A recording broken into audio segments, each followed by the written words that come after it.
Right, so here we are, guys. What we're going to talk about is the trigger points and reading the road.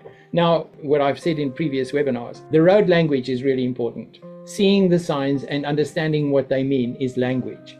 And the markings on the road are language.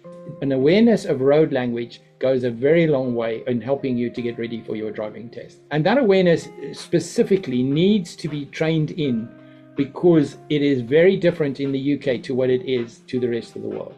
In the UK, it is really, really different. So it's different in the sense that there is more awareness, and generally the markings are normally pretty good, and they do help traffic and help traffic flow really well.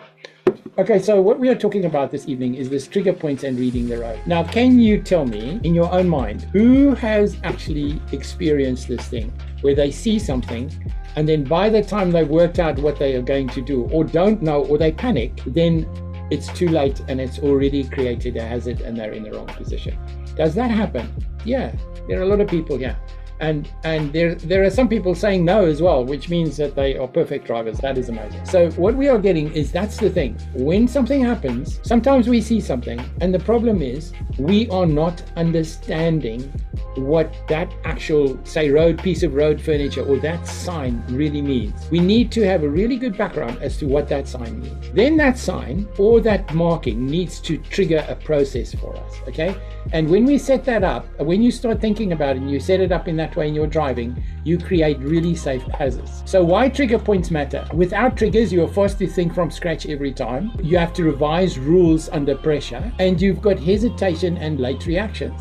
And I spoke about the giveaway line, and honestly, you'd think, well, the giveaway line is just a giveaway line. You give way to traffic on the right. Do you really just give way to traffic on the right? This is, the picture I've got there is completely different. So let's start. I'm going to do a little bit of drawing on this picture.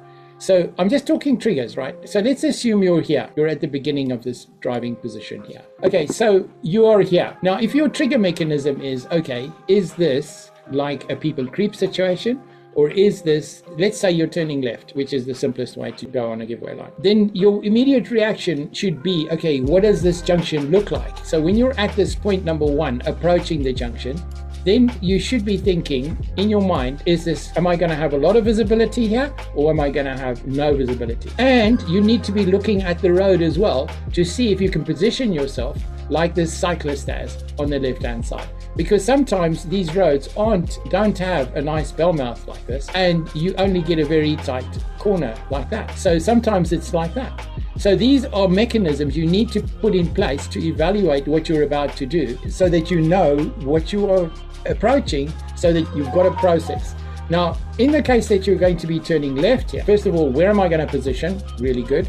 And secondly, do I have sufficient vision to the right that I can just roll out on this junction? And that will depend on your obstructions on this side here. Do the obstructions allow you vision up the road on the right, or do they not? Because if they don't, then your trigger mechanism should be, okay, I'm probably going to have to stop there before I move out so that I've got a decent vision up the road to the right.